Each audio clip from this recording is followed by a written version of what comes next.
রাজনীতি বিশ্লেষক হিসাবে মানুষ আপনাকে বেশি চেনে, সেখান থেকে আসলে কিভাবে আপনি তারেক রহমানের নজরে আসলেন? একটু বলে ফেলি কথাগুলো যেহেতু আসলো, এটা সম্ভবত 2023 সালের শুরুতে তার সাথে আমার খুব দীর্ঘ একটা জুম মিটিং হয়।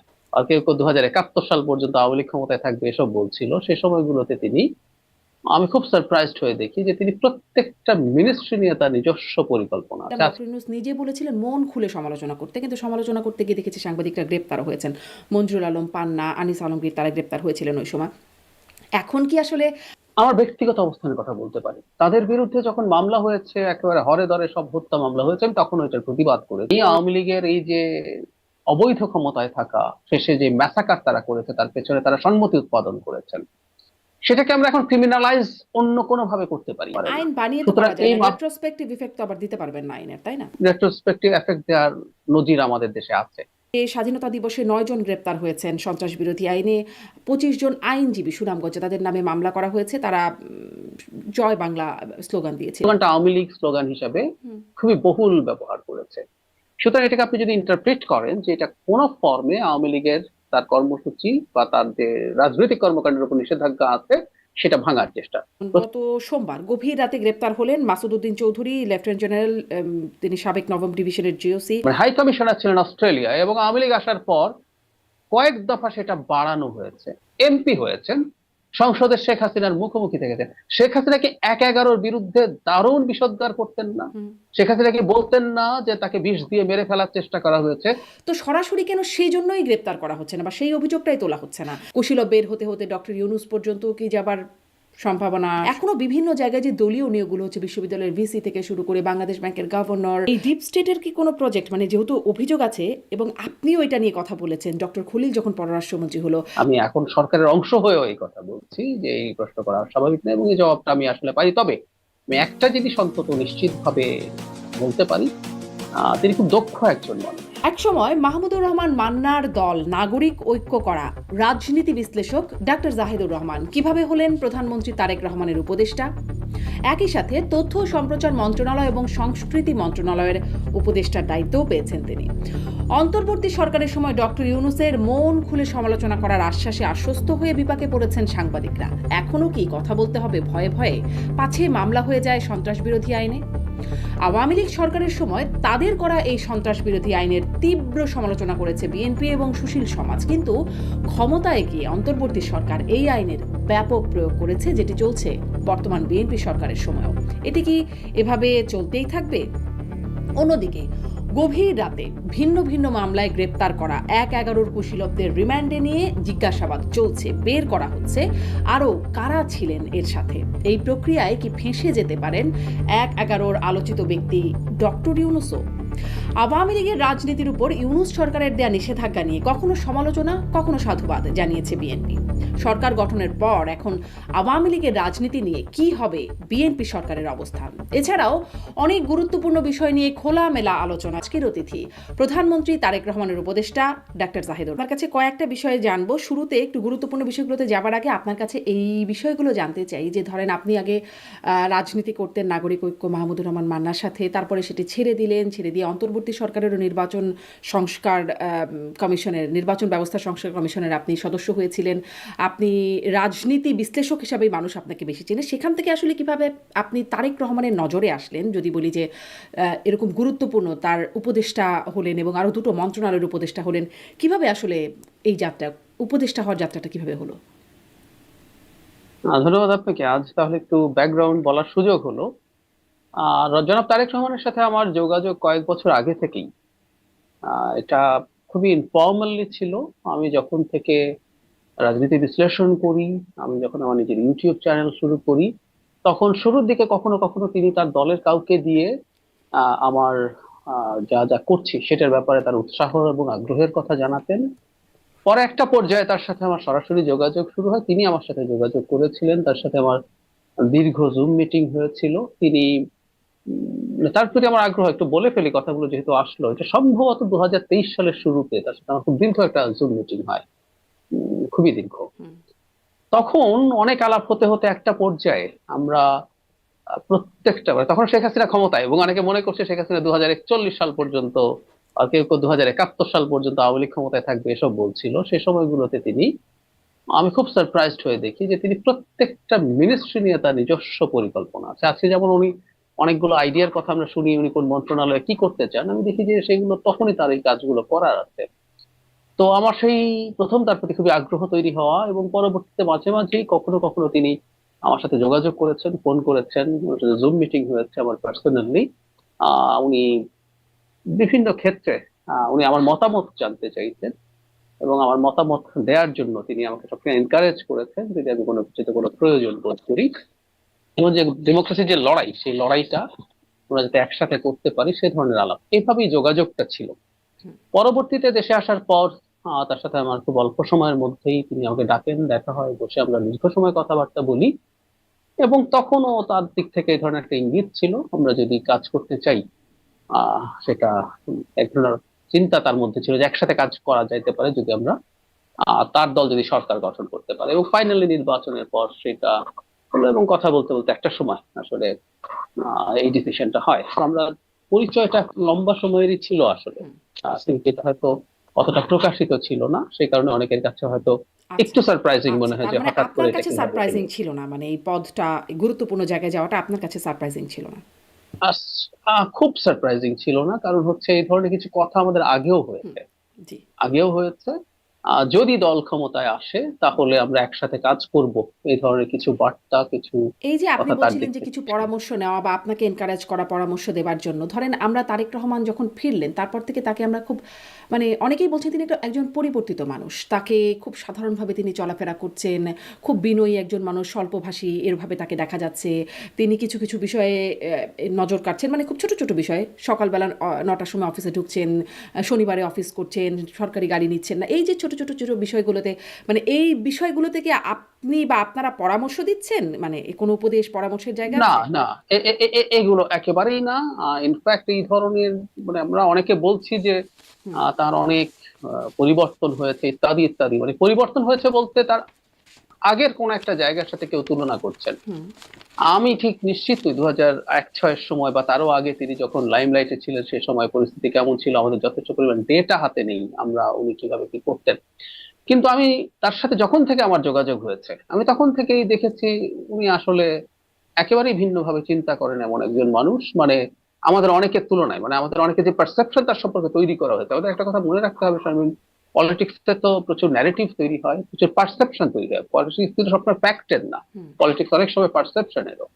তো আমি প্রথম বৈঠকের পর থেকেই আমি দেখেছি যে তিনি আসলে অনেকের তুলনায় ভিন্নভাবে চিন্তা করেন। সেজন্য উনি এখন যা যা করছেন এগুলো যে এখন কেউ কেউ তাকে বলছেন এটা করতে হবে ওটা করতে হবে, হুম। ব্যাপারগুলো এইরকম না, এগুলো আচ্ছা। তারই পরিকল্পনার অংশই হবে। কারণ হুম। এই যে, যেমন ধরুন উনি এখন, আমি একটা উদাহরণ দিই, উনি এখন যে বলছেন যে আমি দায়িত্বে আসছি ক্ষমতায় না, এটা তো আমি 3 বছর আগে যখন ওনার সাথে প্রথম সিটিং হয়েছে তখন আমার এটা মনে হয়েছিল। তিনি খুব জোর দিয়ে বলছিলেন যে আমাদের যে প্রবণতা আছে যে আমরা ক্ষমতায় যাব, এই প্রবণতাটাই ভুল। তো যে মানুষটা মনে করেন এটা ক্ষমতায় যাব না, এটা আমি দায়িত্বে যাব, সেই মানুষটা যা যা করছেন এখন আপনি এবার মেলাতে পারবেন। হুম। ক্ষমতায় গেলেই আপনার মধ্যে এক ধরনের ক্ষমতা দেখানোর প্রবণতা থাকে, সেটা ওনার অনেক আগে থেকেই ছিল না। আমি অন্তত যতদিন থেকে তার সাথে সরাসরি ভাবে যোগাযোগে আছে আমি ততক্ষণ থেকে এই ব্যাপারগুলো দেখি আর কি। তারপরেও প্রচলিত, মানে তিনি বলেছেন হ্যাঁ আমরা শুনেছি দায়িত্বে যাবার কথা, কিন্তু তারপরেও প্রচলিত হচ্ছে ক্ষমতায় বসেছেন, ক্ষমতায় কারা আছেন, এটা আগে থেকেই আর কি, নতুন না। তো এই যে ক্ষমতায় আছেন, ক্ষমতার মধ্যে এখন আপনারা ক্ষমতার গরমটা অনুভব করেন, মানে ক্ষমতার গরম কথাটাও কিন্তু খুব প্রচলিত, এই গরমটা অনুভব খুব করেন? প্রচলিত। হ্যাঁ। আমি একেবারেই করি না, বরং আমি মনে হয় আগের চেয়ে ঠান্ডা হয়ে গেছে। মানে আমি কেন বলছি কথাটা, আমি অন্তত এটা চাই না কেউ আমার সম্পর্কে পারসেপশন করুক। আমি খোলাখুলি আপনার সাথে খোলাখুলি কথা হচ্ছে। আমি অনেক সময় মানুষের সাথে খুব বেশি ফোনে রেসপন্ড না করা, খুব বেশি কথা না বলার প্রবণতা ছিল। আমি ইদানিং মানুষের কল তুলনামূলকভাবে আরো বেশি রেসপন্ড করি, তুলনামূলকভাবে বেশি কথা বলার চেষ্টা করি, অন্তত মানুষের মধ্যে যাতে এই বোধটা না হয়। হুম। এই দায়িত্বটা যাওয়া, আমি যে দায়িত্বে গেছি এটা যাওয়ার পর, এবং ঘটনাচক্র এটা যেহেতু প্রধানমন্ত্রীর কার্যালয়, প্রধানমন্ত্রীর কার্যালয় সম্পর্কে মানুষের নানান রকম পারসেপশন থাকে, প্রধানমন্ত্রীর একজন ছোট হলেও একজন উপদেষ্টা। তো সেটা যখন হয়েছে আমার মধ্যে এই বোধটা বরং উল্টো এসছে যে আমি আদতে এমন একটা জায়গায় গেছি আমাকে আরো বেশি ঠান্ডা হয়ে যেতে হবে, হুম। আমার মধ্যে যাতে এরকম কিছু না হয়। এটা খালি বাহ্যিক ভাবে না, আমি ভেতর থেকে অন্তত সেটা বোধ করছি। তো সেই কারণেই আমি মনে করি আমার মধ্যে অন্তত না, তবে আমি এটা অস্বীকার করব না, আমাদের দেশে এই প্রবণতা আছে, এবং কারো কারো মধ্যে এই প্রবণতা থাকা অস্বাভাবিক না, আমাদের দেশটা হয়। আমার মধ্যে অন্তত না, আমাদের প্রধানমন্ত্রীর ক্ষেত্রে দেখছেন। তবে আমি এটাকে একটা খুব বড় সাইন মনে করি যে দেশের প্রধানমন্ত্রীর মধ্যে ওই ধরনের দাপট, ওই ধরনের গরম আসে না, না আসে। সেটা যদি মন্ত্রী পরিষদ বা আর কারোর মধ্যে আসার সম্ভাবনাও থাকে, কিছুটা লক্ষণও যদি থাকে, সেটা কমে যাবে। কারণ প্রধানমন্ত্রী যেটা চান আদতে আসলে সেটাই শেষ পর্যন্ত ট্রিকল ডাউন করে। হুম। তো এটা পাল্টে যাবে বলে জি। আমি মনে করি। আপনি মানে ক্ষমতার আশেপাশে অনেক চাটুকার তৈরি হয়, আপনি কি তাদের এখন দেখা পেয়েছেন? মানে সবসময় আগেও ছিল, এখনো তৈরি হয়েছে নিশ্চয়ই, আপনি তাদের দেখা পান? খুব বেশি পাইনি, কিছুটা পেয়েছি। কিছুটা পেয়েছি কারণ এই চাটুকারের সাথে আমি ডিমান্ড সাপ্লাই তত্ত্ব আছে বলে মনে করি। সেখানেই সাপ্লাই থাকে যেখানে ডিমান্ড থাকে। তো হুম। যিনি চাটুকারিতা পছন্দ করেন তার পাশে চাটুকার বেশি গিয়ে জুড়ে যাওয়ার, যুক্ত হওয়ার সম্ভাবনা থাকে।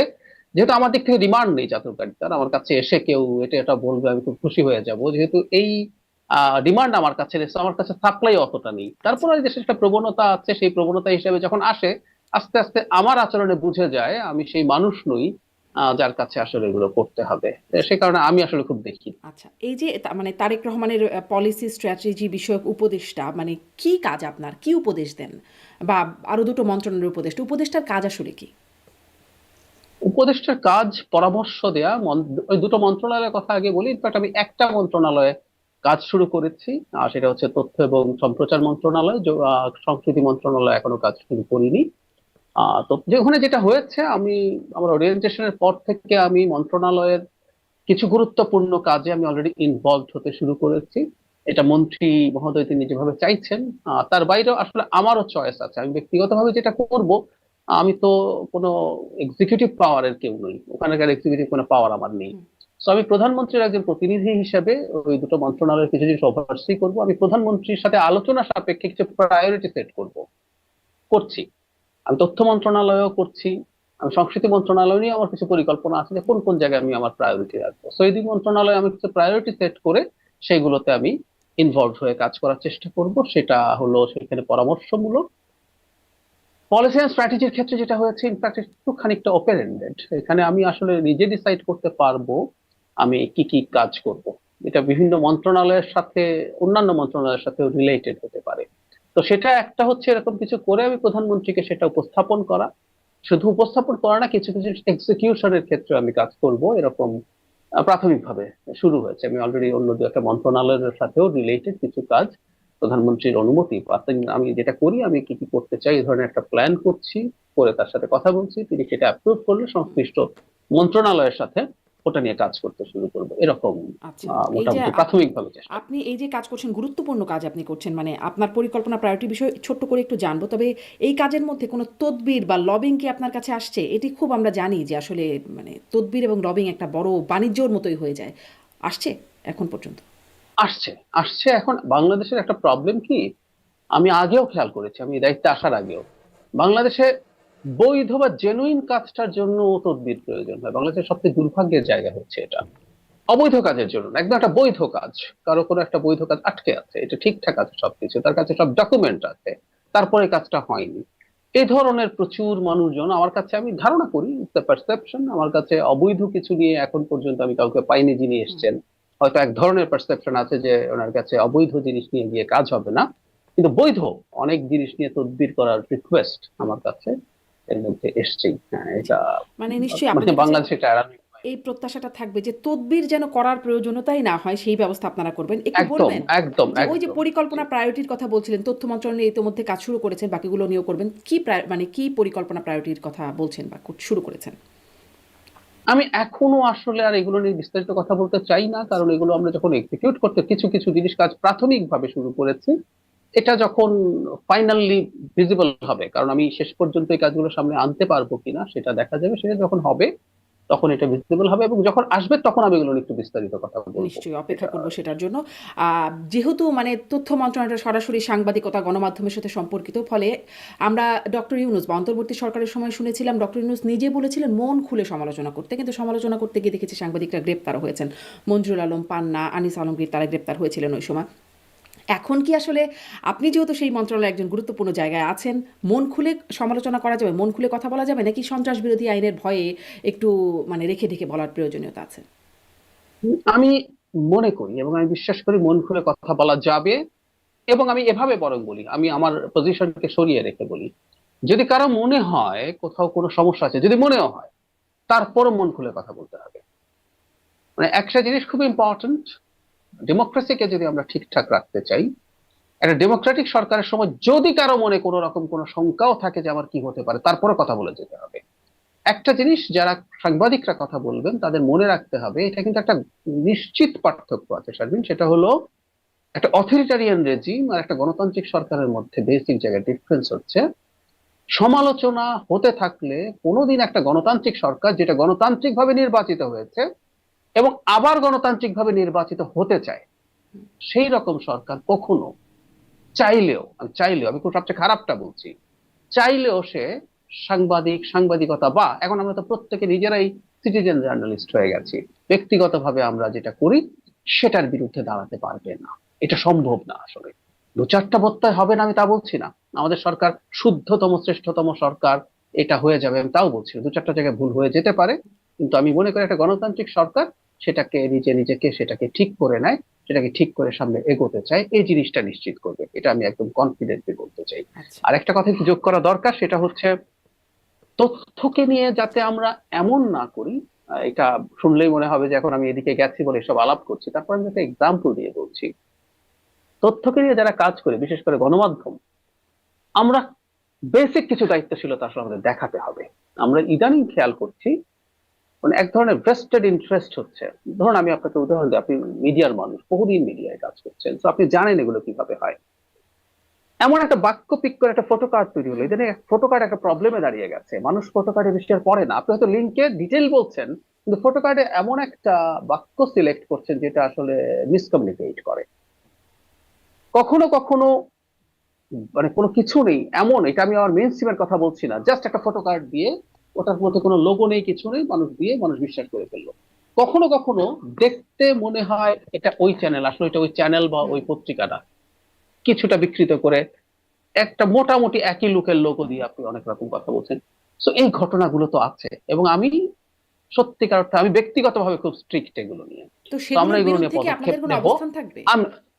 অবস্থান থাকবে? অবস্থান থাকবে এবং সুনির্দিষ্ট অবস্থান থাকবে।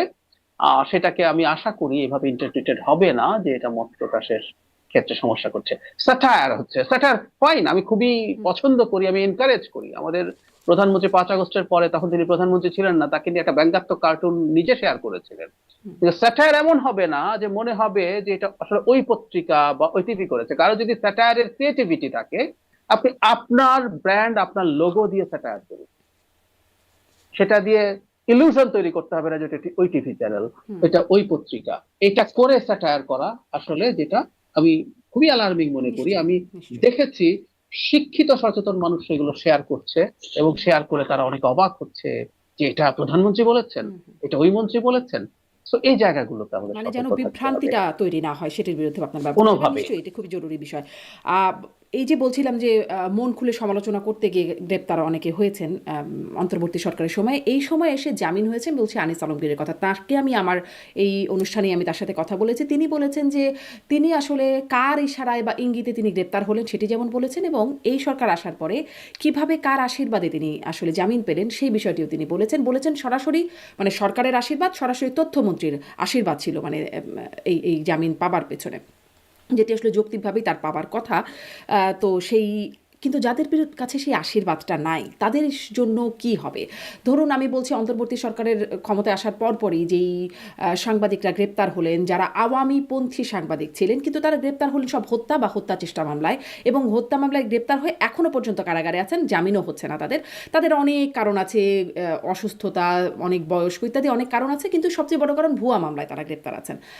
যেহেতু সাংবাদিক, তারা তথ্য মন্ত্রণালয়ের মানে সম্পর্কিত, আপনাদের অবস্থান কি? গত মানে সময় আমরা শুনেছিলাম নাহিদ ইসলাম বলেছিলেন যে তাদের কাছে এই বিষয়ে বললে তারা এই বিষয়ে ব্যবস্থা নেবেন, কিন্তু সেই ব্যবস্থাটা নেওয়া হয় নাই। আপনাদের কোনো অবস্থান আছে কিনা? আমার ব্যক্তিগত অবস্থানের কথা বলতে পারি, তাদের বিরুদ্ধে যখন মামলা হয়েছে, একেবারে হরে ধরে সব হত্যা মামলা হয়েছে, আমি তখন ওইটার প্রতিবাদ করেছি, এবং আমি ওই রকম মানুষ যিনি এটা মনে রাখবেন, আমি মনে রাখছি। আমি এখনো তাদের বিরুদ্ধে যে ধরনের মামলা হয়েছে সেটা কোনোভাবেই সমর্থন করি না, ওই টাইপের। এটা কোনো ডিবেট নাই। আওয়ামী লীগের এই যে অবৈধ ক্ষমতায় থাকা, শেষে যে ম্যাসাকার তারা করেছে, তার পেছনে তারা সম্মতি উৎপাদন করেছেন, সেটাকে আমরা এখন ক্রিমিনালাইজ অন্য কোনো ভাবে করতে পারি, এবং কোনো আইন আদৌ আছে কিনা থাক বা না থাকলে নতুন কোনো আইন বানিয়ে ক্রিমিনালাইজ করতে পারি। একটা স্টেট কিন্তু আইন দিয়ে চলবে, হুম। একটা স্টেট আইনের বাইরে হুম। অ্যাপারেন্টলি মনে হচ্ছে বলে কিছু করতে মানে পারে না। আইন বানিয়ে তো সুতরাং করা যায় এই না, রেট্রোস্পেক্টিভ ইফেক্ট তো আবার দিতে পারবেন না আইনের, তাই না? কখনো কখনো দেয়া যায়, এটা রেট্রোস্পেক্টিভ এফেক্ট দেয়া যাবে না তা না, এটা আমরা আসলে ডিসকারেজ করি, সংবিধান এলাও করে না। কিন্তু হ্যাঁ, কিন্তু রেট্রোস্পেক্টিভ এফেক্ট দেওয়ার নজির আমাদের দেশে আছে, আছে, এটা করা যাবে না তা না, করা হয়েছে কখনো কখনো, তারপর আমি বললাম দিলাম না। আচ্ছা। কিন্তু যদি থাকে কোনো না কোনো ফর্মে করবো, কিন্তু তাদের বিরুদ্ধে যে অভিযোগ করা হয়েছে অবশ্যই সেই অভিযোগগুলো সঠিক না, এটা আমি মনে করি ব্যক্তিগতভাবে। যেহেতু আমি মনে করি, আমি আমার জায়গা থেকে এই কাজটা করার চেষ্টা আমি করব, যাতে তারা ন্যায় বিচার পান। এখানে একটা প্রশ্ন আছে আবার, এটা যেহেতু এখন বিচার বিভাগের কাছে চলে গেছে, এখন সেই জায়গায় বিচার বিভাগ সিদ্ধান্ত নিবে, সেখানে বিচার বিভাগ বাংলাদেশে এখন পুরোপুরি স্বাধীন অবস্থায় আছে। তবে ওই যে বললেন যে তথ্যমন্ত্রী কিভাবে স্টেপ নিতে পেরেছেন, যে একটা সরকার যখন চায়, সরকার যেহেতু বাদী, সে মামলাটাকে কিভাবে কন্টিনিউ করবে, বা অন্য কেউ যদি বাদী হয়ে থাকে এই মামলাটাকে সে কিভাবে কন্টিনিউ করবে, সেই ব্যাপারে হয়তো পদক্ষেপ নেওয়ার সুযোগ থাকে। আমি আমার জায়গা থেকে সিরিয়াসলি চেষ্টা করব তারা যেন ন্যায় বিচার পান, যতটুকু করা সম্ভব। নিশ্চয়ই, তারপর নিশ্চয়ই। আবারও বলছি, এটা আসলে মূলত বিচার বিভাগেরই ব্যাপার। জি, কিন্তু ওই যে বিচার বিভাগ তো আমাদের দেশে নানানভাবে নিয়ন্ত্রিত হয়। আগেও হয়েছে, বর্তমানে কতটা হচ্ছে জানি না। কিন্তু আশীর্বাদে যে কাজ হয় সেটি তো আবার দেখা গেল। মানে যে কিছু। আমি অবশ্য ইন্টারভিউটা দেখিনি, আপনি যেহেতু বলছেন উনি সেরকমই বলেছেন নিশ্চয়ই। জি, আমি জি। আপনাকে পাঠিয়েও দেব। এবং নিশ্চয়ই এখানে আসলে সেটি হবারই কথা। এরকম মানে যদি আইন নিজস্ব গতিতে চলে তাহলে স্বাভাবিকভাবে এটা হবার কথা। কিন্তু হচ্ছে না বলেই আসলে প্রশ্নগুলো এতদিন ধরে উঠছে। বিদেশি মানে ব্রিটিশ সাংবাদিক ডেভিড বার্গম্যান তিনি জি, মানে জি, আমি দেখেছি। সব সময় এই বিষয়ে লিখে যাচ্ছেন। কিন্তু আমাদের দেশে আসলে কতটা কাজ হচ্ছে সেটা নিয়ে একটু মানে আমি আগেও বলেছি এটা, যে তাদেরকে এই ধরনের মামলায় গ্রেফতারের কারণে এই ওভারঅল বিচার আওয়ামী লীগের বিরুদ্ধে যেটা হুম, হওয়ার কথা, সেগুলো প্রশ্নবিদ্ধ হওয়ার ঝুঁকি আছে। জি। তো সেই কারণেই আমার মনে হয় ব্যাপারে সতর্ক থেকে ব্যবস্থা নেওয়া জি, উচিত। এবং নিশ্চয়ই অনেক মূল অপরাধও ঢাকা পড়ে যাবে এই কারণে। একটু আসি যে একদম তাই, যে একদম তাই। সন্ত্রাস বিরোধী আইনে অনেকে গ্রেপ্তার হচ্ছেন। এই যে যাদের কথা বললাম তারাও ছিলেন গ্রেপ্তার হয়ে। আম এখনো তো সন্ত্রাস বিরোধী আইনে আমরা সন্ত্রাস বিরোধী আইন একটা কালো আইন সেটি শুনেছি। বিএনপির কাছ থেকে সমালোচনা শুনেছি। অন্তর্বর্তী সরকারের সময় ব্যাপক তার মানে প্রয়োগ হয়েছে, এখনো প্রয়োগ হচ্ছে। মানে জয় বাংলা স্লোগান দিলে তাকে ধরে নেওয়া হচ্ছে, ৭ই মার্চের ভাষণ বাজালে সন্ত্রাস বিরোধী আইনে ধরে ফেলা হচ্ছে। মানে ৭ই মার্চের ভাষণের সাথে সন্ত্রাস বিরোধী আইনের অপরাধের সম্পর্ক কি সেটা খুব স্পষ্ট না, কিন্তু তাদেরকে টেনে হিঁচড়ে নিয়ে গিয়ে থানায় দিয়ে আসতে তাদেরকে গ্রেপ্তার করা হচ্ছে এবং তারা কারাগারেও থাকছেন। দেখছিলাম যে স্বাধীনতা দিবসে ৯ জন গ্রেপ্তার হয়েছেন সন্ত্রাস বিরোধী আইনে। ২৫ জন আইনজীবী সুনামগঞ্জে তাদের নামে মামলা করা হয়েছে, তারা জয় বাংলা স্লোগান দিয়েছিলেন। মানে এর অজুহাতটা খুব ঠুনকো না? মানে এই অজুহাতে সন্ত্রাস বিরোধী আইনে গ্রেপ্তার হয়ে কারাগারে থাকবেন বা মামলা হয়ে যাবে। ঠুনকো, এটা আসলে আপনার আপনার পয়েন্ট অফ ভিউ একভাবে যদি দেখেন সেটা কিভাবে দেখা যেতে পারে, কিন্তু মানে ঘটনা যেটা দাঁড়িয়েছে এখন, এটা আসলে যাচাই বাছাই করার ব্যাপার। আওয়ামী লীগ নিষিদ্ধ আছে, তার কর্মসূচি সে করতে পারবে না। যে ইন্টারপ্রিটেশনটা করা হচ্ছে তাদের মামলার ক্ষেত্রে, সেটা হচ্ছে এই তারা যা যা করেছেন এগুলো মূলত আওয়ামী লীগের কর্মসূচি। মানে এখন এখানে একটা অ্যাম্বিগুইটি আছে। ধরো জয় বাংলা স্লোগান যিনি দিচ্ছেন, আপনি বলতেই পারেন যে এটা আমাদের মুক্তিযুদ্ধের সময় বা তার আগে থেকেই এই স্লোগানটা প্রচলিত আছে, সেটা আওয়ামী লীগের স্লোগান কি স্লোগান না। আবার একইভাবে এই স্লোগানটা আওয়ামী লীগ স্লোগান হিসাবে হুম। খুবই বহুল ব্যবহার করেছে। সুতরাং এটাকে আপনি যদি ইন্টারপ্রেট করেন যে এটা কোন ফর্মে আওয়ামী লীগের তার কর্মসূচি বা তার যে রাজনৈতিক কর্মকাণ্ডের উপর নিষেধাজ্ঞা আছে সেটা ভাঙার চেষ্টা। প্রথমত এটা আমাদের মানতে হবে, আওয়ামী লীগের রাজনৈতিক কর্মসূচি বা কর্মকাণ্ডের উপরে যে নিষেধাজ্ঞা আছে, কেউ সেই নিষেধাজ্ঞাটাকে সঠিক বা ভুল বলতে পারে, সেটা ডিফারেন্ট আলোচনা, কারণ ওটাও কিন্তু সন্ত্রাস দমন আইনের এক্সিকিউটিভ অর্ডারে করা হয়েছে। তো এটা বিচারিক প্রক্রিয়ায় হয়নি, অন্তর্বর্তী সরকারের সময় হয়েছে, এটা সমালোচনা করতে পারে। কিন্তু যতক্ষণ এই অর্ডারটা আছে ততক্ষণ এটার সাথে সাংঘর্ষিক কিছু হয় সেটাকে ক্রিমিনালাইজ করা যায়, এটা ক্রিমিনাল অফেন্স, সুতরাং এটার বিরুদ্ধে ব্যবস্থা নেওয়া যায়। এখন সমস্যা হচ্ছে তারা যা যা করছেন সেটা আওয়ামী লীগের কর্মসূচি বা কর্মকাণ্ড কিনা, সেই প্রশ্ন। আমি মনে করি যারা গ্রেফতার হয়েছেন এভাবে, সেই যাচাই বাছাইয়ের দায়িত্বটা শেষ পর্যন্ত তো আদালতের কাছে আছে। এক্সিকিউটিভ উইং থেকে পদক্ষেপ মানে নেওয়া এই হয়েছে, যাচাই বাছাই হতে থাকবে আদালত ততদিন আছে। তারা কারাগারে বন্দী থাকবেন। এটাও এগেইন আদালতের সিদ্ধান্ত, যে তারা আসলে, এটা তো হয় কেউ একটা যখন মানে গ্রেফতার হয়, যাচাই বাছাইয়ের আগে জামিনেরও প্রশ্ন থাকে হুম। নিশ্চিতভাবেই। আর মানে যেসব আইন আপনি আমার চেয়ে অনেক ভালো জানেন, যেগুলো জামিন অযোগ্য অপরাধ, সেগুলো কন্ডিশন যদি ফুলফিল করে, এটা একেবারে ডিসক্রিশন থাকে, আদালতে তারা চাইলে জামিন দিয়ে দিতে পারেন। আমি ব্যক্তিগতভাবে বলছি, এটা আমার ব্যক্তিগত মতামত, সেটা হচ্ছে জামিন হয়ে যাওয়া উচিত, যেহেতু তাদের বিরুদ্ধে যে অভিযোগ আছে জামিন হয়েও সেই অভিযোগগুলো ডিল করা যেতে পারে, সেটা হলেই ভালো হয়। কিন্তু আদালতে ডিসাইড করুক যে তাদের এই কর্মকাণ্ডটা তারা ইন ডিসগাইজ আওয়ামী লীগের কর্মকাণ্ডকে স্বাভাবিকীকরণ করতে যাচ্ছে কিনা। আমি আবারও ওই কথা বলছি, এক্সিকিউটিভ অর্ডারে আওয়ামী লীগের কর্মকাণ্ড নিষিদ্ধ হওয়া উচিত কি অনুচিত সেই ডিবেটটাও সোসাইটিতে থাকতে পারে। আচ্ছা, আপনি তো আগেও এই বিষয়ে কথা বলেছেন, আপনি বলেছেন আপনি মনে করেন যে এক্সিকিউটিভ অর্ডারে আসলে নিষেধাজ্ঞার পক্ষে আপনি সেটার আপনি খুব সমর্থক ছিলেন বলে আগের কথাবার্তায় মনে হয় নাই।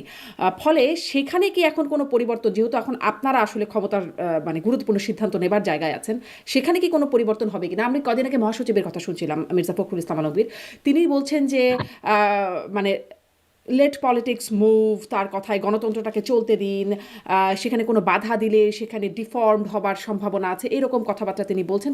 এতটুকু পর্যন্ত মনে হচ্ছিল, মানে আওয়ামী লীগের রাজনীতি প্রসঙ্গে যখন প্রশ্ন করা হয়েছে তিনি এরকম বলছিলেন, তখন মনে হচ্ছিল যে আসলে বাধা দেওয়ার একটা বিপক্ষে তিনি বলছেন। কিন্তু তার পরবর্তীতে তিনি আবার বলছেন আওয়ামী লীগের রাজনীতি নিষিদ্ধ আছে, নিষিদ্ধই থাকবে। আসলে বিএনপির অবস্থানে কি কোনো অস্পষ্টতা আছে, বা আপনার অবস্থানও আগে মানে এক্সিকিউটিভ অর্ডারের বিরোধিতা আপনি করেন, এখন আপনাদের অবস্থানটা কি? আমি কিন্তু তার সাথে সবসময় একটা কথা জুড়ে দিতাম, এক্সিকিউটিভ অর্ডারের বিরোধিতা করেছি আমি। আমার এটা রেকর্ড আছে, এবং আমি যেটা রেকর্ড না থাকলেও আমি যা বলেছি আমি সেটা ওন করি। আমি তখন একটা কথা বলেছি যে আসলে আওয়ামী লীগের কর্মকাণ্ড বা কর্মসূচি কি হবে না হবে, ইভেন সেটা কোর্টের কাছেই এটা চাওয়া উচিত ছিল। আওয়ামী লীগের নামে তো একটা মামলা হওয়ার কথা, যে মামলাটা ইন্টারিমের সময় আমরা দেখিনি হয়েছে। মানে যেটা ছিল আইসিটিতে সংগঠনকে অপরাধে যুক্ত আছে কিনা এই বেসিসে বিচার করার জন্য আইসিটিতে প্রথম সংগঠনের বিচারের অপশন ছিল, এটা আওয়ামী লীগই এনেছিল। তারপরে ইন্টারিমের একটা সংশোধনীতে সরিয়ে ফেলা হয়েছে, আবার আন্দোলনের মুখে এটা আনা হয়েছে।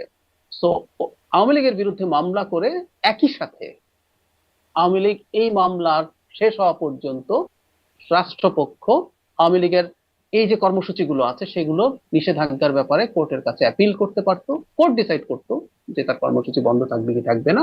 আমি বলেছিলাম ওই বিচারিক প্রক্রিয়া যদি এটা হতো, এটা যদি নিষিদ্ধ হতো, তখন এই যে যে প্রশ্নটা আমরা এখন করছি আরবিট্রারিলি একটা এক্সিকিউটিভ অর্ডার নিষিদ্ধ করে দেওয়া যায়, বা ইভেন দলই নিষিদ্ধ করে দেওয়া যায়, সন্ত্রাস দমন আইনের দল নিষিদ্ধ করে দেওয়ার অপশন আছে। ইভেন কর্মসূচি নিষিদ্ধ করার অপশন কিন্তু ছিল না, এটা যুক্ত করা হয়েছে ইন্টারিমের সময়। সো ওই বিরোধিতা ওই জায়গায় আছে, কোর্টের হলে ভালো হতো। আর এখন আওয়ামী লীগের কর্মকাণ্ড নিয়ে আসলে ভবিষ্যতে কি হবে না হবে, এটা আসলে সরকার তো খুব মনোলিথিক না, সবাই যে একইভাবে ভাবেন তা না। এখানে আমি এখনো মনে করি যে আওয়ামী লীগকে যে আমরা বিচারের কথা বলছি, একটা কোর্টে এটা বিচার যাওয়া দরকার। আওয়ামী লীগের সেই বিচার শেষ হওয়ার পর্যন্ত কর্মসূচি থাকা উচিত কিনা সেগুলো কোর্টেরই ডিসাইডেড হওয়া দরকার বলে আমি মনে করি। সুতরাং এটা সরকারেরও সিদ্ধান্ত আরবিট্রারিলি নিয়ে ফেলার চাইতে ওটাই বেটার অপশন আমার মনে হয়। জি, যদি সেদিকে কি কোর্টের কাছে আমরা যখন যাই, আচ্ছা, সরকার আমি মনোনীত যখন কিনা কোনো বলছেন? কোর্টকে সালিশ মানি, হুম, কোর্টে আমরা যখন কোনো সালিশ মানি, হতে পারে ধরুন কথার কথা আমি ব্যক্তিগতভাবে চাইতে পারি যে আওয়ামী লীগের কর্মকাণ্ড নিষিদ্ধ থাকুক, হুম, কিন্তু আমি যখন কোর্টের কাছে যাই, কোর্ট যদি বলে না বিচার যতদিন চলবে তার কর্মসূচি চলুক, সে যদি পূর্ণাঙ্গ নিষিদ্ধ হয় তখন ব্যান্ড হবে, আমাদের ওটা মেনে নিতে হবে। এরকম একটা জিনিস, সেজন্য আমাদের প্রস্তুত থাকতে হবে। জি। মানে সেই পথে সরকার যাবে কিনা, আপনি সেখানে যেহেতু আপনি পরামর্শকের অবস্থায় আছেন, আপনি সেরকম পরামর্শ দেবেন কিনা? আমি কোর্টে যাওয়ার ক্ষেত্রে পরামর্শ দেব। আমার ওই জি, অবস্থানটা আগেও ছিল, আমার এটা এখনো আছে, কারণ আওয়ামী লীগকে আমাদের কোনো না কোনো ফর্মে একটা সিদ্ধান্তে আসতে হবে, এবং সেটার জন্য বেস্ট জায়গা হচ্ছে আদালত। আদালতে গেলে স্পষ্ট, আদালতই যাচাই বাছাই করুক। স্পষ্ট। জি। ডাক্তার সাহেদ, আমরা দেখছি যে সম্প্রতি যেমন গত সোমবার গভীর রাতে গ্রেপ্তার হলেন মাসুদ উদ্দিন চৌধুরী, লেফটেন্যান্ট জেনারেল, তিনি সাবেক নবম ডিভিশনের জিওসি সেনাবাহিনীর, এবং বুধবারে তিনি আবার পরের বুধবারে গ্রেপ্তার হলেন, সেটাও গভীর রাতে, সাবেক ডিজিএফআই প্রধান মামুন খালেদ। দুজনেই ১/১১-তে গুরুত্বপূর্ণ ভূমিকা বা কারিগর এরকম অবস্থায় তারা ছিলেন। এখন বিএনপির মানে গুরুত্বপূর্ণ নেতারাও অনেকে লিখছেন, বলছেন যে এটা মানে ১/১১-র সাথে সম্পর্কিত। আসলে কি ১/১১-র প্রতিশোধ এখানে এই এই এই গ্রেপ্তারগুলোর মাধ্যমে হচ্ছে? তারা দুজন এখন রিমান্ডেও আছেন। আমি আসলে মানে ওটা ওভাবে বলতে রাজি নই, কারণ হচ্ছে জনাব মাসুদ উদ্দিন চৌধুরী যে মামলাগুলোতে গ্রেফতার হয়েছেন সেই মানব পাচার। মামলাগুলো আমরা জানি, হুম, মানব পাচার, সেগুলোর সাথে তিনি জড়িত, বা এই অভিযোগ কিন্তু আগেও ছিল। আমরা তার বিরুদ্ধে এই যে মানব পাচারের অভিযোগ নিয়ে প্রচুর লেখালেখি আগেও হয়েছে। তার একটা এই ধরনের হুম। প্রতিষ্ঠান আছে, সেটা এই কাজগুলো করে, এই অভিযোগ ছিল। সুতরাং আমরা প্রাথমিকভাবে ওটাই ধরবো যে ওটার জন্যই তিনি গ্রেফতার হয়েছেন। তবে আমি পত্রিকায় দেখছি, এটা আমি অন্য কোথাও থেকে বলছি না, আমি আপনার মতো পত্রিকা পড়ে দেখেছি। আমি সরকারের ভেতরে কোথাও এটা নিয়ে আলোচনা অন্তত আমার সাথে হয়নি। আমি দেখেছি যে তাদেরকে ১/১১-র ব্যাপারেও কিছু জিজ্ঞাসাবাদ সম্ভবত করা হচ্ছে। সেটা এই মামলা এবং তার পরবর্তীতে এর সাথে রিলেটেড কোনো কিছুতে হতে পারে। আর প্রতিশোধ না, ১/১১ যেভাবে ঘটেছে যা ঘটেছে সেটা নিয়ে কিছু ইনকোয়ারি, কিছু অনুসন্ধান হতে তো পারে। যেমন ধরুন নিশ্চয়ই। মাসুদউদ্দিন সাহেব সম্পর্কে আমরা যদি বলি, ১/১১ অনেক মানুষ আর দেশে একবারের জন্য পা ফেলতে পারেননি। মাসুদউদ্দিন চৌধুরী রাষ্ট্রদূত মানে হাই কমিশনার ছিলেন অস্ট্রেলিয়া, এবং আওয়ামী লীগ আসার পর কয়েক দফা সেটা বাড়ানো হয়েছে। তিনি দেশে ফিরে এসেছেন, দেশে ফিরে এসে রেস্টুরেন্ট ব্যবসা করেছেন, এমপি হয়েছেন, সংসদে শেখ হাসিনার মুখোমুখি থেকেছেন। শেখ হাসিনা কি ১/১১ বিরুদ্ধে দারুণ বিষোদ্গার করতেন না? হুম। শেখ হাসিনা কি বলতেন না যে তাকে বিষ দিয়ে মেরে ফেলার চেষ্টা করা হয়েছে? আওয়ামী লীগের সময় তখন আমি প্রচুর বহুবার এই মাসুদউদ্দিন সাহেব সম্পর্কে প্রশ্ন তুলেছি আওয়ামী লীগের কাছে। তো সবাই তো পালিয়ে গেছে, একজন তো আপনাদের হাতের রিচে আছে, এবং পারসেপশন হচ্ছে অপারেশনাল জায়গায় সবচেয়ে গুরুত্বপূর্ণ রোল তিনি প্লে করেছিলেন। তো তাকে আপনারা কিছু করছেন না কেন? সুতরাং আমাদের এই সময়গুলো সম্পর্কে আসলে একটু জানা নিশ্চয়ই। দরকার আছে তো বলে মনে তাহলে হয়। সরাসরি কেন সেইখানেই, মানে যেহেতু একরকম মানে তাদের বিরুদ্ধে মামলা ছিল, অন্তর্বর্তী সরকারের সময় ছিল, তাদেরকে এখন এতদিন ধরা হলো না, এখন গভীর রাতে রাতে গিয়ে তাদেরকে গ্রেপ্তার করা হচ্ছে এবং একের পর এক গ্রেপ্তার করা হচ্ছে, রিমান্ডেও বের করে আনা হচ্ছে যে কারা ছিলেন কুশীলব। তো সরাসরি কেন সেই জন্যই গ্রেপ্তার করা হচ্ছে না বা সেই অভিযোগটাই তোলা হচ্ছে না? মানে ধরুন আচ্ছা, আমরা জানি তারেক রহমান বর্তমান মাননীয় প্রধানমন্ত্রী তৎকালীন সময় খুব নির্যাতিত হয়েছিলেন, তার ভাই নির্যাতিত হয়েছিলেন, কেন এগুলোর বিরুদ্ধে মামলা হচ্ছে না? আমি ওই যে শুরুতে বললাম যে তাদের বিরুদ্ধে তো মামলা ছিলই, মামলা ছিলই। কিন্তু তার ১/১১ তাদের পরবর্তী নির্যাতনের মামলা, এই মানব পাচার, জুলাই আগস্টের হত্যা মামলা, এগুলো তো মানে মনে হচ্ছে যেন ১/১১ বিষয়ে অজুহাত হিসেবে এই মামলাগুলোকে এখন টানা হচ্ছে। এই মামলাগুলো তো আগে থেকেই ছিল, হয় নাই গ্রেপ্তার? না, আগে থেকে হয় নাই। এখন ইন্টারিম সরকারও সেই জায়গা থেকে তারা কাজ করেনি।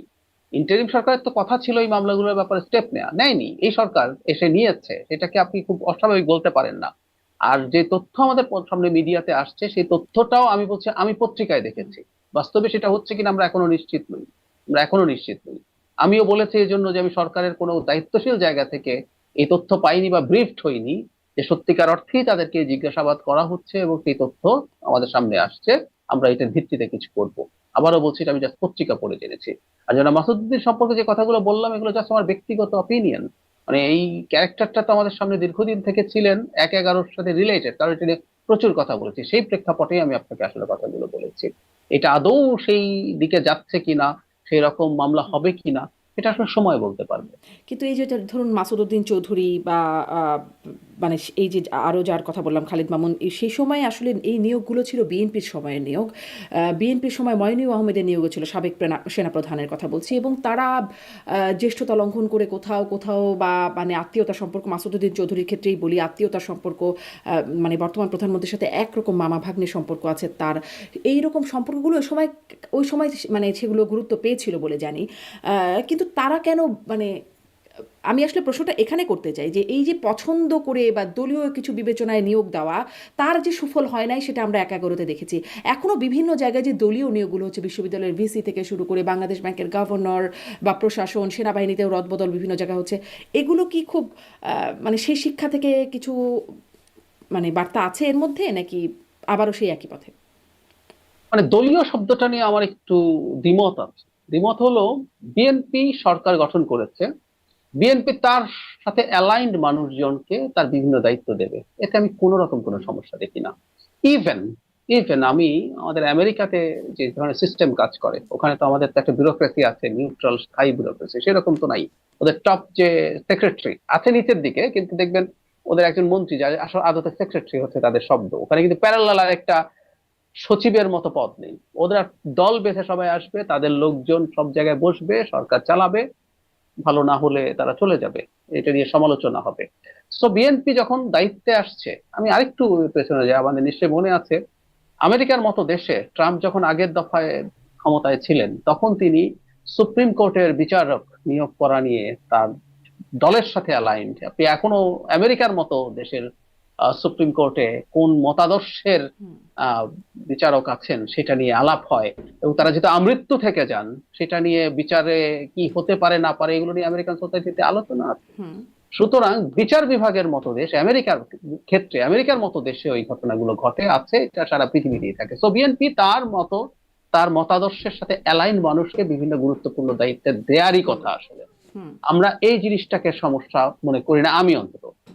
সমস্যা হচ্ছে কোনো দায়িত্বে কেউ যখন আসেন, হুম তিনি সেই দায়িত্বে আসার পর তার যে দায়িত্বের যে জুরিসডিকশন আছে, তার যে দায়িত্ব পালন করার কথা আছে, তিনি সেটাকে লঙ্ঘন করছেন কিনা। ধরুন বিএনপি সাথে মতাদর্শগতভাবে অ্যালাইন্ড একজন দায়িত্বে আসলেন, এসে কোনো প্রতিষ্ঠানে তিনি ভিন্ন মতাদর্শের কারো প্রতি অন্যায় অবিচার করছেন, হুম সেটা যদি করে থাকেন আসলে সেটা আমাদেরকে দেখতে হবে। সুতরাং যে নিয়োগগুলোর আলাপ আমরা করছি, হুম বিএনপি এসে জামাতের লোককে দায়িত্ব দেবে না, হুম হুম। এবং কিন্তু আমার সকল একটা প্রশ্ন নিউট্রাল হচ্ছে কি যা এখানে, যে ধরুন আওয়ামী লীগ এসে আওয়ামী লীগের লোক নিয়োগ দিল, বিএনপি এসে বিএনপি পন্থী যারা আছে দল, তারা জামাতের সময় মানে অন্তর্বর্তী সরকারের সময় এরকম, তাহলে যারা আসলে কোনো দল বিশ্বাস করে না বা দলের রাজনীতি করে না, তারা কি আসলে গুরুত্বপূর্ণ পদে কখনোই যেতে পারবে না? কোনো আমলেই না? পারবে না তা না। আবার একটা কথা মনে রাখতে হবে, আপনি বিএনপি নিয়োগের মধ্যেও সব নিয়োগকে এভাবে বলতে পারেন না। দুই একটা নিয়োগ বা কয়েকটা নিয়োগকে আপনি পাবেন যাদের আপনি ট্র্যাক রেকর্ড খুঁজলে দেখবেন যে বিএনপির রাজনীতির সাথে হুম মতাদর্শিক ভাবে অ্যালাইনমেন্ট আছে, তারা বিএনপির রাজনীতি করছেন, ব্যাপারটা এইরকম না। মতাদর্শিক ভাবে তাদের অ্যালাইনমেন্ট আছে, হুম সেরকম কিছু মানুষ পাবে। মানে এর বাইরেও নিয়োগ হচ্ছে। সব নিয়োগ শুধুমাত্র বিএনপির সাথে অ্যালাইন মানুষজন পাচ্ছেন তা না, এর বাইরেও মানুষ আছে। হুম কিছু এরকম হবে, কিছু এবং হওয়া নিয়েও কোনো সমস্যা দেখি না। বরং আমার কাছে মাঝে মাঝে মনে হয়, আমি নিজে এখন সরকারের একটা অংশের সাথে কাজ করতে গিয়ে দেখি, রাদার আমার দলের সাথে অ্যালাইন মানুষই বেশি প্রয়োজন। কারণ একটা দলের যে ম্যানিফেস্টো আছে, একটা দলের যা যা করণীয় আছে, যা যা চিন্তা আছে, পরিকল্পনা আছে, এগুলো করার জন্য যে মোটিভেশন দরকার, আমি পজিটিভ উদ্দেশ্যে বলছি, খারাপ উদ্দেশ্যেও হতে পারে, দলের সাথে অ্যালাইন মানুষ খারাপও করতে পারে, আমি সেটা অস্বীকার করছি না। কিন্তু যদি কোনো দল ভালো কিছু করতে চায়, কোনো সরকার, রাজনৈতিক সরকার যদি ভালো কিছু করতে চায়, রাদার তার মতাদর্শের সাথে অ্যালাইন মানুষই অনেক বেশি ডেডিকেশন নিয়ে কাজ করে বলে আমার ধারণা। জি, মানে ওই দলের সাথে অ্যালাইন মানুষ, সেই কে এম হাসান থেকে শুরু করে তাকে প্রধান বিচারপতি করা, মানে সেখান থেকেই সমস্যা শুরু। তত্ত্বাবধায়ক, তারপরে তত্ত্বাবধায়কে যারা আসলেন সেই দলের পছন্দের মানুষজনদের দ্বারাই সমস্যা তৈরি হলো। এই প্রশ্নটা করি আসলে, জ্যেষ্ঠতা, শুধুমাত্র যোগ্যতা, দক্ষতা, এটি মাপকাঠির বাইরে। মানে আপনি অবশ্য বলছিলেন যে দলের সাথে অ্যালাইন হওয়াটা জরুরি, নিশ্চয়ই দেখা যাবে সামনেও এটার কিছু আছে কিনা। আমার আপনি আপনি আমাকে না, আমি এই জায়গাটা একটু ক্লিয়ার করি। দলের সাথে অ্যালাইন মানুষকে দিয়ে খারাপও হতে পারে, কিন্তু একটা মানুষ হুম যোগ্য, আন্তরিক এবং দলের সাথে যদি অ্যালাইন্ড হন, কাজের তার স্পিরিট মাছ বেটার হয়। কারণ তিনি চান তার সরকারটা, রাজনৈতিক সরকারটা ভালো করুক। আমি একটা কথা মনে রাখতে হবে শারমিন, সেটা হলো একটা গণতান্ত্রিক সরকারকে যখন কেউ ভালো পারফর্ম করাতে চায়, হুম কেউ যখন আবার চায় যে তার সরকার, দলটা আবার নির্বাচিত হোক, হুম তাকে কিন্তু ডেডিকেশন নিয়ে কাজ করতে হবে। এই ডেডিকেশনটা তুলনামূলকভাবে বেশি থাকার সম্ভাবনা আছে, তবে শর্ত আছেই আসলে। তাকে দক্ষ হতে হবে এবং জি আন্তরিক হতে হবে, সৎ হতে হবে। জি, স্পষ্ট ১/১১ কুশীলবদের এখন বের হয়ে আসছে বলে, মানে রিমান্ডে বের হয়ে আসছে বলে জানা যাচ্ছে। শোনা যেত মানে তখন যারা রাজনীতি করতেন, পরবর্তীতেও আছেন তারা রাজনীতি করেন বা রাজনীতি বিশ্লেষক যারা, তারা বলেন সেখানে ডক্টর ইউনূসেরও একটা ভূমিকা আছে। মানে এরকমটা আবার ওই পর্যন্তও কি যাবে? কুশীলব বের হতে হতে ডক্টর ইউনূস পর্যন্তও কি যাবার সম্ভাবনা দেখেন? আমি আসলে জানি না এবং ডক্টর ইউনূসকে কুশীলব বলতে যা বোঝায়, আমি জাস্ট আবারও বলছি, এবার আমি একটু রাজনৈতিক বিশ্লেষক হিসেবে কথা বলি, প্রধানমন্ত্রীর উপদেষ্টা হিসেবে বলছি না। হুম ডক্টর ইউনূসকে কুশীলব বলতে যা বোঝায় সেই রকম ভাবে ডিফাইন করা আমার কাছে মনে হয় না সঠিক।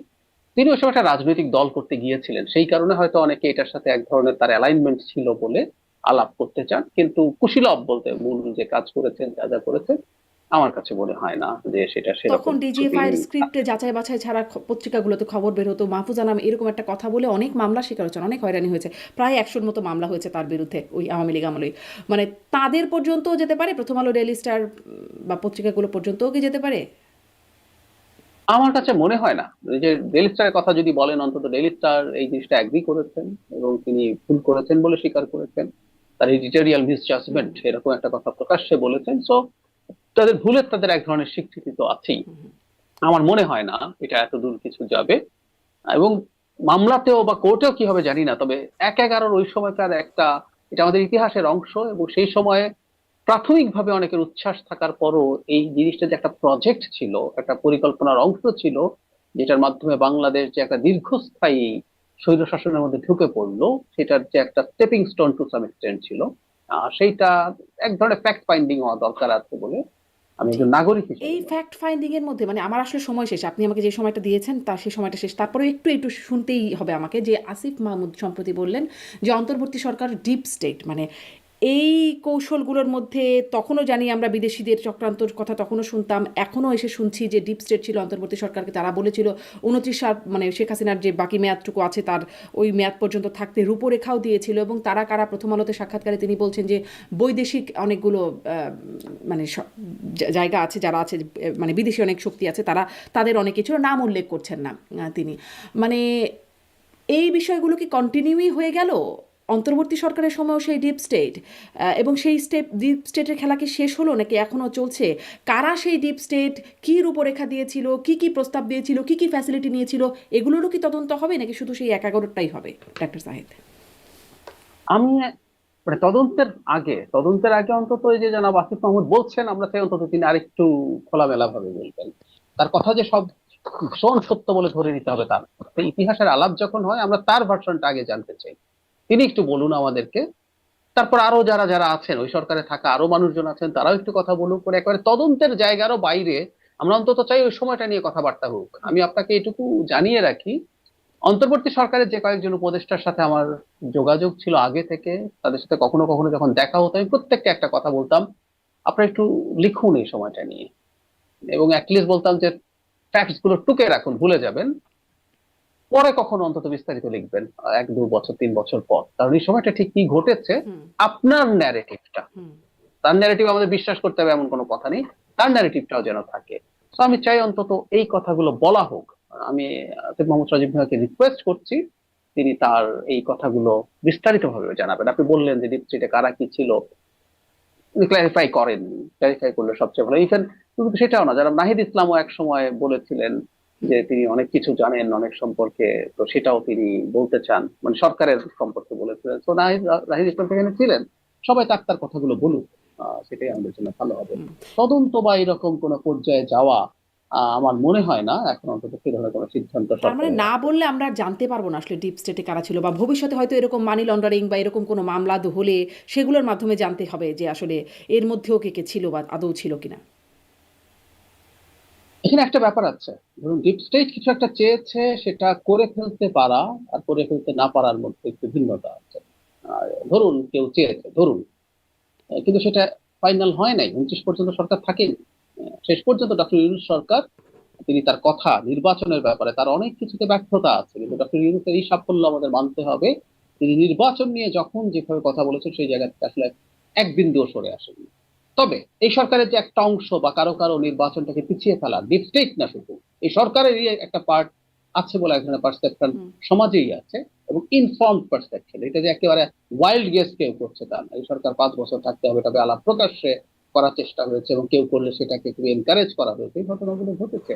সুতরাং সেটা থাকতে পারে, কিন্তু ডক্টর ইউনূসের সরকার শেষ পর্যন্ত যেহেতু তিনি সেটা করতে পেরেছেন, ডিপ স্টেট যদি কিছু চেষ্টা করেও থাকে বা সরকার একটা অংশ করে থাকে, সেটা সাকসেসফুল হয়নি। সুতরাং এটাকে আমরা খুব অ্যাক্টিভলি তদন্ত করে কিছু একটা করে ফেলতে হবে, সেটা খুব জরুরি না। কিন্তু এটা যেহেতু ইতিহাসের খুব গুরুত্বপূর্ণ একটা অংশ, আন্ডার কারেন্ট গুলো, আমাদের মেইন কারেন্ট আমরা দেখতে পাচ্ছি হুম কি হুম। হয়েছে। শেষ পর্যন্ত বাংলাদেশে একটা গণতান্ত্রিক নির্বাচন হয়ে দেশ গণতান্ত্রিক ব্যবস্থা এসছে, কিন্তু অনেকগুলো আন্ডার কারেন্ট ছিল, সেগুলো আমাদের ইতিহাসের স্বার্থে লিখে রাখা দরকার। জি, এই ডিপ স্টেটের কি কোনো প্রজেক্ট, মানে যেহেতু অভিযোগ আছে এবং আপনিও এটা নিয়ে কথা বলেছেন, ডক্টর খলিল যখন পররাষ্ট্রমন্ত্রী হলো তখন আসলে আমার কেমন করে হয়ে গেল এটা নিয়ে সবারই কথা ছিল, আপনিও এই প্রশ্নটা এমনকি সরকার গঠনের পরেও আমি আপনার টক শোতে দেখেছিলাম যে এটা নিয়ে একটা প্রশ্ন উঠতে পারে। সেই প্রশ্নের উত্তর, মানে আপনারা এখন খুব ক্লোজ কাজ করছেন, সেই প্রশ্নের উত্তর কি পরবর্তীতে আপনি পেয়েছেন? অনেকে শুনেছি বিদেশি শক্তি, মার্কিনীদের প্রভাব, কখনো শুনেছি ভারতের প্রভাব, আসলে কিসের প্রভাব, কেন হলেন তিনি? আমি আসলে এরকম কোনো নিশ্চিত কোনো জবাব পাইনি। আমি আগে যেমন বলেছিলাম তিনি আগের সরকার থেকে সরাসরি এই সরকারে চলে আসায় এই প্রশ্ন উঠেছে, এটা খুব অস্বাভাবিক না, এটা যে কেউ করবে। আমি এখন সরকারের অংশ হয়েও এই কথা বলছি যে এই প্রশ্ন করা অস্বাভাবিক না, এবং এই জবাবটা আমি আসলে পাই। তবে আমি একটা জিনিস অন্তত নিশ্চিত ভাবে বলতে পারি, তিনি খুব দক্ষ একজন মানুষ। এটা ওনার সাথে এখন আরো ক্লোজলি ইন্টারাকশন করার পর এটা বুঝতে পারছি। আগেও ইনফ্যাক্ট তার যোগ্যতা দক্ষতা নিয়ে আসলে প্রশ্ন করি, আগেও ভিন্ন প্রশ্ন করার চেষ্টা করেছিলাম, তার নাগরিকত্ব নিয়ে প্রশ্ন ছিল, পরে তিনি এটা ক্ল্যারিফাই করেছেন। আমি ইনফ্যাক্ট ওটা নিয়ে ওনাকে কঠোরভাবে চার্জ করার চেষ্টা করেছি, কিন্তু পরবর্তী মানে যখন মানে এই তথ্যটা আমাদের সামনে এসেছিল তিনি সেটা ক্ল্যারিফাই করেছেন। তার দক্ষতা যোগ্যতা নিয়ে আসলে আমার মধ্যে অন্তত তখনও তেমন কোনো প্রশ্ন ছিল না। আর এখন কাছ থেকে বুঝি তিনি খুবই, তার যে দায়িত্ব সেই কাছ দায়িত্বে থেকে তিনি বোঝার খুব জায়গা দক্ষ থেকে তার একজন। নামে নাকি একটা হত্যা মামলাও ছিল, সেটিও কি মানে সেটি কি আছে? আমি জানি না, আচ্ছা, আমি ওই মামলাটা সম্পর্কে জানি না। সেটিও আসলে শোনা শোনা ব্যাপারই। আরো অনেক প্রসঙ্গ আমার আছে। কাছে মনে হয় এই ধরনের কিছু যদি কারো কাছে তথ্য থাকে, এগুলো তথ্যের ভিত্তিতে যারা আছে বলে মনে করেন সেই তথ্যের ভিত্তিতে কথা হোক, তারপর দেখা যাবে। জি, ডাক্তার জাহেদ, অনেক ধন্যবাদ।